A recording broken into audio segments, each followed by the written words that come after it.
Hey, peace, boxing fans. Thanks for pressing play on another Bite Down Boxing video. I'm the host of the podcast, R.L. Woodson, or just Wood. Uh, Actually, about 10 minutes away from where tonight's big fight is going down. That's Jared Hurd versus Julian Williams. Jared Hurd, the unified super welterweight champion.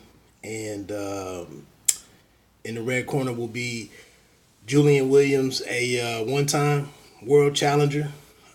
He's been in this mandatory position for maybe a little over a year, I want to say, after defeating Nathaniel Gallimore. So I wish this fight was really bigger than what it is, and there was more talk about it. I think it's likely to be a fight of the year candidate. And I think it's a lot of excitement to it. I mean, Jared Hurd brings a lot of style, a lot of his outfits, his ring attire or his ring kits and whatnot. The tattoos, the hair, and all that stuff. If folks get into that, I mean, he's kind of a box office in his presentation of himself, and in his work ethic. He's kind of put himself together, figured this thing out on the job. He stormed his way up to the top and became what he is. He's out looking for championships. He's out looking to do great things and really let the world know that he's here. And for the most part, he's accomplished that. Across from him is a guy in Julian Williams, who I'm not sure, because of the knockout or the stoppage loss versus Jamal Charlo a couple years ago. It's like he's being completely discredited, and it's one of my least favorite things that we do in boxing is just because a guy has a loss or suffers a loss fighting a champion. In this particular case, we just write these guys off. He becomes somebody's leftover and whatnot. But this young man still has to go forward and fight and earn, and you just don't lose, and you've done all this fighting all these years from I don't know when Williams started, but maybe under 10 years old or whatever, but you've put 13 14 years into this thing. You have one night that you don't believe was the best representation of you, and things don't go your favor. What do they just cast you off and you go fight in the losers bracket forever? No, this guy has come back. He's accepted challenges. He's worked himself back into this position to have a shot at Jared Hurd. He's motivated. He doesn't want to let this opportunity slip away from him a second time, and I think he'll bring it tonight. I'm not so certain that the chin issues. That was a hell of a shot that he took from Jamal. And he was winning that fight. Williams was. He was kind of having his way with him on the boxing side. And that's going to be his calling card going into this fight with Hurd, who's not the slickest boxer. He doesn't throw, the sharp, crisp combinations. It's a lot of effort. I mean, he, definitely can box. But he's more or less gonna overwhelm opponents. He's tough as hell. That kind of gives him a learning curve going into these fights until he can impose his offense and really start wearing down his opponent. Basically his strong suit is that he's tough as hell. But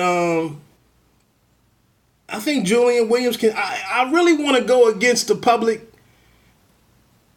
and maybe give Julian a lot better chance at this thing. But then I think at the end of the day, I do think Hurd is the guy that gets it done, that figures out how to get it done. One narrative out there that I completely disagree with is that Jared Hurd somehow messed this thing up with a meeting with Charlo. A unification fight with Charlo just because they were both undefeated. He had the surgery. He came back against, Jason Wellborn. And he said he wanted his hometown fight. Obviously, the hometown situation wasn't going to be against Jermell Charlo, most likely. Charlo being a champion longer than Hurd, I believe, it wasn't like he was going to concede and come to fight in his backyard. And this was something that Jarrett Hurd wanted to do, and it was something that he had earned through a series of fights. And it's kind of one of the trends that PBC and Al Heyman and the team over there are doing with giving these dudes these different hometown fights and homecoming fights. So how the hell do we sit around and blame Jarrett Hurd for not giving us that fight? Like, the calendar doesn't work out like that. There's mandatories out there. There's injuries. There's minor injuries out there. There's tough fights that you have on your schedule where you might not bounce right back. Like I said, there's surgeries, injuries, scheduling. There's mandatories. It's a lot of different factors that go into a schedule or a fighter's schedule. So, and the thing is, Hurd is still kind of becoming and trying to make himself and, maximize his visibility, his stature in the game. He's still building his brand. So it wasn't like these guys had been circling around each other forever and wouldn't fight. He went and had the shoulder procedure, came back from that. And then, like I said, he faced Wellborn, and now he's facing a guy who's been in this mandatory position for quite a while. So to get out here in some of these circles and the chat rooms and all of this stuff and sit here, and this is the same people. These are the same people that when Jarrett Hurd goes and makes a Michael Jackson video with him singing and kind of dancing with the tapered pants and the slim fit pants on and whatnot. These are the same individuals that comment, "Hey champ, you looking this," and "Hey champ, that's a little girlish," and blah blah blah, and talking the homosexual stuff. This is the same dudes that's complaining about that. But now when he's sitting here doing something in his career and going about it in a relatively smart way, it's just people just constantly criticize and don't even have really real logic behind what they're crying and bitching and complaining about. But again, I've been saying for a couple of weeks now, I feel like this is an exciting fight. I would hate for it to get in here and to be a bad clash of styles, which I don't, looking at it on paper, it doesn't look to be that way. But you never know how these guys, once they actually get in the ring and they're moving with each other and picking up on what each other is doing or trying to do, you never know how it actually plays out in the ring. But I expect big fireworks. Like I said, I wish that although I've heard the ads on radio, on Fox Sports Radio, for about a good week and a half now. Jarrett Hurd's been doing a lot of stuff in the city. Some of the different professional teams in the area, most noticeably the Washington Redskins, they fully embraced him and reminded him that he's fighting for old DC. For those of us that are familiar with the Redskins fan base and whatnot. So again, like I said, I wish we don't get a lot of brothers fighting other brothers or black boxers facing other black boxers. And I look at this sometimes about the thoughts out there that you need, that some of these guys aren't big stars. Or Terrence Crawford isn't a big star. Errol Spence, depending on where you are with him, he may or may not be a big star, despite the fact that he's done well with some different TV ratings at times and whatnot. But this is a super fight. I mean, a super fight, really. And like I said, it's a guy holding two belts, the IBF and the WBA, and that IBO belt.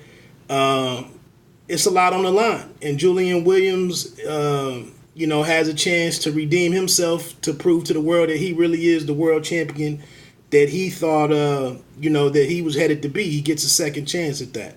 Also in action tonight is Mario Barrios. 140 is loaded, in my opinion. Super lightweight, junior welterweight is just stacked top to bottom. And you don't have guys that are established the way that they are in the welterweight division. to where it's a lot of politics going on and arguing back and forth, A side, B side, television numbers, who's biggest fan base, etc., etc. I don't think we have all of those same arguments that serve as impediments to get some of the better fights done. Now there are people on different sides of the streets at junior welterweight, but like I said, I think the stature isn't there for any of these guys for there not to be some kind of compromise so that the business can step aside so that the fights can actually happen. That's just my opinion. But Barrios going up against a guy like Juan Jose Velasco, obviously a previous opponent of 140 kingpin or boss right now in Regis Prograis. It'll be very interesting to see how Barrios looks against Velasco and compare that to what Regis Prograis was able to do to him, maybe 8 months ago, 9 months ago, maybe a year ago or so. Korobov against Aleem is a pretty decent fight. I think all three of those will be the televised cards, so that should be a pretty decent fight. Aleem usually comes to get it in and is a good opponent for most middleweights. So I'm interested in seeing that one too. All in all, it's a pretty damn good Fox card, PBC on Fox card, and I hope it does some great ratings. And like I said, if this is a fight of the year situation, hopefully it's recognized as such, and the sport, hopefully we don't have any issues with the scorecards, so that there's nothing negative surrounding this fight. My winner is out there already at roundbyroundboxing.com. I didn't do anything on bitedownboxing.com this week because I'm traveling here to the fight. So my pick is out there. Feel free to read it with the staff prediction piece again at roundbyroundboxing.com. And like I said, just enjoy it, man. Also, it starts at 8 p.m. On the ESPN side. Two big rematches tonight with Navarrete and Royal Storm, Isaac Dogbay, and then Burchelt and Vargas. I think that gets cracking at 10 p.m. Eastern time. So this is with the 8 p.m. Eastern time start. It's staggered a little bit, and you don't have to miss out on everything.